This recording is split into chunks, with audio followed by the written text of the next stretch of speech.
మిత్రులారా, ప్రపంచ మ్యాప్ను చూస్తే ఆఫ్రికా ఖండం ఉత్తర భాగంలో ఒక విస్తారమైన దేశం కనిపిస్తుంది.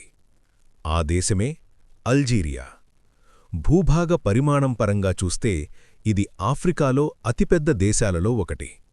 మరింత ఆశ్చర్యమేమిటంటే ఇది ప్రపంచంలో టాప్ 10 పెద్ద దేశాల్లో కూడా ఒకటి. అల్జీరియా ఉత్తర ఆఫ్రికాలో ఉన్నప్పటికీ ఇది కేవలం ఒక ఎడారి దేశం మాత్రమే కాదు.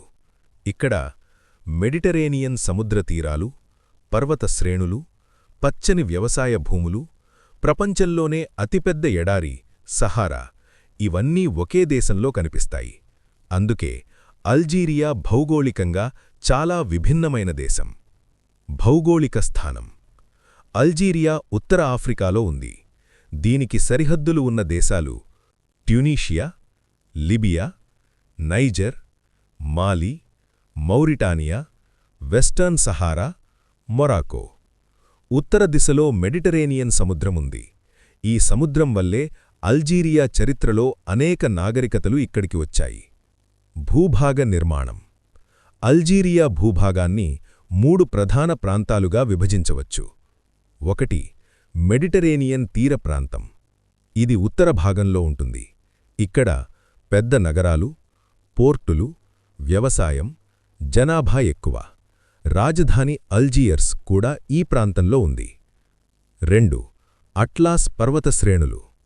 తీర ప్రాంతం తర్వాత అట్లాస్ పర్వతాలున్నాయి. ఈ పర్వతాలు ఉత్తర ఆఫ్రికా భౌగోళిక నిర్మాణంలో కీలకం. ఇక్కడ వాతావరణం కొంత చల్లగా ఉంటుంది. 3. సహారా ఎడారి. దేశం మొత్తం భూభాగంలో సుమారు 80% భాగం సహారా ఎడారి. ఇది ప్రపంచంలోనే అతిపెద్ద వేడి ఎడారి. ఇక్కడ భారీ ఇసుక గుట్టలు, అరుదైన ఒయాసిస్ గ్రామాలు, చములు మరియు గ్యాస్ వనరులు ఉంటాయి. వాతావరణం: అల్జీరియాలో వాతావరణం ప్రాంతాన్ని బట్టి మారుతుంది. ఉత్తర ప్రాంతంలో మెడిటరేనియన్ వాతావరణం, చల్లని శీతాకాలం, వేడి వేసవులు. సహారా ప్రాంతంలో తీవ్రమైన వేడి, చాలా తక్కువ వర్షపాతం. ఇది ప్రపంచంలో అత్యంత పొడి ప్రాంతాల్లో ఒకటి. ప్రధాన నగరాలు: అల్జీరియా రాజధాని అల్జియర్స్. ఇది మెడిటరేనియన్ సముద్ర తీరంలో ఉంది. ఇక్కడ ప్రభుత్వం, వ్యాపారం, పోర్ట్ కార్యకలాపాలు జరుగుతాయి. ఇతర ప్రధాన నగరాలు ఓరాన్, కాన్స్టాంటినోన్, అన్నాబా. ఇవి దేశ ఆర్థిక మరియు సాంస్కృతిక కేంద్రాలు. ప్రజలు, భాష: అల్జీరియా జనాభా సుమారు 45 మిలియన్లు. ఇక్కడ ప్రధాన జాతులు అరబ్లు, బెర్బర్లు. బెర్బర్ ప్రజలు ఈ ప్రాంతపు ప్రాచీన నివాసులు. భాషలు: అరబిక్ అధికారిక భాష, బెర్బర్, అమాజిగ్, ఫ్రెంచ్ కూడా విస్తృతంగా ఉపయోగిస్తారు. మతం: అల్జీరియాలో ఎక్కువ మంది ముస్లింలు. ఇస్లాం దేశపు ప్రధాన మతం. అయితే సంస్కృతిలో అరబ్ మరియు బెర్బర్ సాంప్రదాయాల కలయిక కనిపిస్తుంది. ప్రాచీన చరిత్ర ప్రారంభం: అల్జీరియా చరిత్ర వేల సంవత్సరాల పాతది. ప్రాచీన కాలంలో ఇక్కడ బెర్బర్ తెగలు నివసించేవి. ఇవి ఉత్తర ఆఫ్రికా అంతటా వ్యాపించిన ప్రజలు. ఈ ప్రాంతం మెడిటరేనియన్ సముద్రానికి దగ్గరగా ఉండటం వల్ల ఇది ఒక ముఖ్యమైన వాణిజ్య కేంద్రంగా మారింది. ఫినీషియన్ ప్రభావం: క్రీస్తుపూర్వం కాలంలో ఫినీషియన్ వ్యాపారులు ఈ ప్రాంతంలో పోర్టు పట్టణాలు నిర్మించారు. వారు సముద్ర వాణిజ్యంలో నిపుణులు. తరువాత కార్టేజ్ నాగరికత కూడా ఇక్కడ ప్రభావం చూపింది. రోమన్ సామ్రాజ్యం: తరువాత ఈ ప్రాంతం రోమన్ సామ్రాజ్యానికి వచ్చింది. రోమన్లు ఇక్కడ నగరాలు, రహదారులు, వ్యవసాయ వ్యవస్థ అభివృద్ధి చేశారు. ఇప్పటికీ అల్జీరియాలో రోమన్ శిడిలాలు కనిపిస్తాయి. మిత్రులారా, అల్జీరియా కథ కేవలం ఒక ఎడారి దేశ కథ మాత్రమే కాదు. ఇది ప్రాచీన బెర్బర్ నాగరికత, మెడిటరేనియన్ వాణిజ్య మార్గాలు, రోమన్ ప్రభావంతో ప్రారంభమైన ఒక గొప్ప చరిత్ర. Arab expansion, Ottoman rule and French colonisation. మిత్రులారా, అల్జీరియా చరిత్రలో ఒక పెద్ద మలుపు 7వ శతాబ్దంలో వచ్చింది. ఆ సమయంలో అరబ్ సైన్యం. మిత్రులారా, 20వ శతాబ్దం మధ్యలో ప్రపంచం మొత్తం ఒక పెద్ద మార్పును చూస్తోంది. ఆఫ్రికా మరియు ఆసియాలో ఉన్న అనేక దేశాలు కాలనీయ పాలన నుంచి బయటపడేందుకు పోరాడుతున్నాయి. అల్జీరియా కూడా అదే దిశగా అడుగులు వేసింది. ఫ్రాన్స్ దాదాపు 130 సంవత్సరాల పాటు ఈ దేశాన్ని పాలించింది. కాని స్థానిక ప్రజలు ఇకపై విదేశీ పాలనను అంగీకరించడానికి సిద్ధంగా లేరు. తిరుగుబాటు ప్రారంభం 1954. 1954లో ఒక విప్లవాత్మక సంఘటన జరిగింది. ఒక రాజకీయ ఉద్యమం ఏర్పడింది. దాని పేరు FLN, నేషనల్ లిబరేషన్ ఫ్రంట్. ఈ సంస్థ లక్ష్యం స్పష్టంగా ఉంది: అల్జీరియాకు పూర్తి స్వాతంత్ర్యం. FLN నాయకులు సాయుధ పోరాటాన్ని ప్రారంభించారు. 1954 నవంబర్ 1న అనేక ప్రాంతాల్లో ఒకేసారి దాడులు జరిగాయి. ఈ సంఘటనను టూసెంట్ రూజ్ అని కూడా పిలుస్తారు. ఇది అల్జీరియా స్వాతంత్ర్య యుద్ధానికి ప్రారంభం.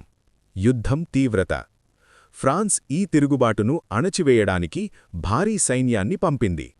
కొన్ని సంవత్సరాల్లోనే లక్షలాది సైనికులు అల్జీరియాలో మోహరించబడ్డారు.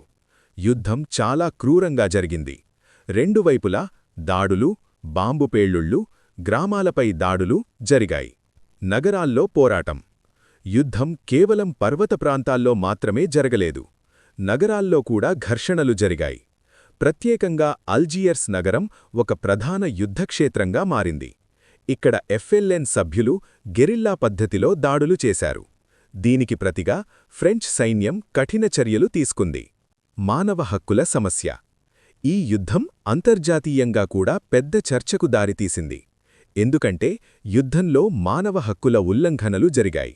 అనేక నివేదికలు చెబుతున్నాయి: నిర్బంధాలు, విచారణలు, హింసాత్మక విచారణ పద్ధతులు ఉపయోగించబడ్డాయని. ఈ కారణంగా ప్రపంచవ్యాప్తంగా ఫ్రాన్స్పై విమర్శలు పెరిగాయి. అంతర్జాతీయ మద్దతు. కాలక్రమేణా అల్జీరియా స్వాతంత్ర్య ఉద్యమానికి అంతర్జాతీయ మద్దతు పెరిగింది.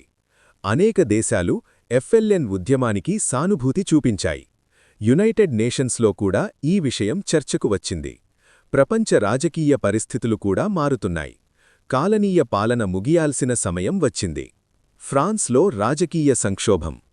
అల్జీరియా యుద్ధం ఫ్రాన్స్ రాజకీయాల్లో కూడా సంక్షోభం సృష్టించింది. యుద్ధం చాలా ఖర్చుతో కూడుకున్నది. ప్రజల మద్దతు తగ్గింది.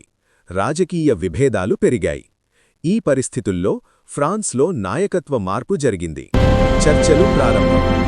1960ల ప్రారంభంలో ఫ్రాన్స్ మరియు అల్జీరియా నాయకులు చర్చలు ప్రారంభించారు. యుద్ధాన్ని ముగించడానికి మార్గాలు అన్వేషించారు. చివరికి 1962లో ఒక ఒప్పందం కుదిరింది. దానిని ఈవియన్ అకార్డ్స్ అని పిలుస్తారు. స్వాతంత్ర్యం 1962. 1962 జులైలో అల్జీరియా అధికారికంగా స్వతంత్ర దేశంగా ప్రకటించబడింది. ఫ్రాన్స్ కాలనీ పాలన ముగిసింది. అల్జీరియా ప్రజలు తమ స్వాతంత్ర్యాన్ని జరుపుకున్నారు. కాని యుద్ధం చాలా భారీ మూల్యం తీసుకుంది. చరిత్రకారుల అంచనా ప్రకారం లక్షలాది మంది ఈ యుద్ధంలో ప్రాణాలు కోల్పోయారు.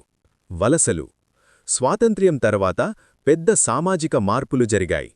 అల్జీరియాలో నివసిస్తున్న యూరోపియన్ వలసదారులు పెద్ద సంఖ్యలో ఫ్రాన్స్కు వెళ్లిపోయారు. దీంతో దేశంలో ఆర్థిక మరియు పరిపాలనా సమస్యలు కూడా వచ్చాయి. Nation building, oil economy and civil conflict.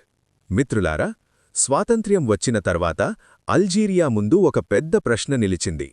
ఇప్పుడు కొత్త దేశాన్ని ఎలా నిర్మించాలి? ఫ్రెంచ్ పాలన ముగిసినప్పటికీ దేశం పూర్తిగా స్థిరపడలేదు. యుద్ధం వల్ల మౌలిక వసతులు దెబ్బతిన్నాయి, ఆర్థిక వ్యవస్థ బలహీనమైంది, పరిపాలనా వ్యవస్థలో ఖాళీలు ఏర్పడ్డాయి. అందుకే స్వాతంత్ర్యం తర్వాత మొదటి సంవత్సరాలు చాలా సవాళ్లతో నిండిపోయాయి. కొత్త రాజకీయ వ్యవస్థ. స్వాతంత్ర్యం తర్వాత FLN పార్టీ దేశ రాజకీయాల్లో ప్రధాన శక్తిగా మారింది. ఈ పార్టీ స్వాతంత్ర్య ఉద్యమాన్ని నడిపిన సంస్థ. అందువల్ల ప్రజల్లో దానికి మంచి మద్దతు ఉంది. అల్జీరియా మొదటి అధ్యక్షుడు అహ్మద్ బెన్ బెల్లా. ఆయన నాయకత్వంలో దేశం ఒక సామాజికవాద విధానాన్ని అనుసరించింది. ప్రభుత్వం పెద్ద పరిశ్రమలను జాతీయీకరించింది. సామాజికవాద ఆర్థిక విధానం. 1960లో అల్జీరియా ప్రభుత్వం సోషలిస్ట్ ఆర్థిక విధానాన్ని అమలు చేసింది. దాని ముఖ్య లక్ష్యాలు ప్రభుత్వ ఆధీనంలో పరిశ్రమలు, వ్యవసాయ సంస్కరణలు, విద్య మరియు ఆరోగ్య సేవల విస్తరణ. ఈ విధానం సోవియట్ యూనియన్ మరియు ఇతర సామాజికవాద దేశాల ప్రభావంతో వచ్చింది. చమురు మరియు సహజ వాయువు సంపద. అల్జీరియా ఆర్థిక వ్యవస్థలో ఒక ముఖ్య అంశం ఉంది. అది చమురు మరియు సహజ వాయువు. సహారా ఎడారి ప్రాంతంలో భారీ చమురు మరియు వాయువు నిల్వలు ఉన్నాయి. 1970లో ప్రభుత్వం ఈ వనరులను జాతీయీకరించింది. దీంతో అల్జీరియా ఆర్థిక వ్యవస్థ వేగంగా పెరిగింది. ఇప్పటికీ చమురు, సహజ వాయువు దేశ ఎగుమతుల్లో ప్రధాన భాగం. అల్జీరియా ప్రపంచంలో ప్రముఖ గ్యాస్ ఎగుమతిదారులలో ఒకటి. అంతర్జాతీయ సంబంధాలు. స్వాతంత్ర్యం తర్వాత అల్జీరియా ఒక ప్రత్యేక విదేశాంగ విధానాన్ని అనుసరించింది. దేశం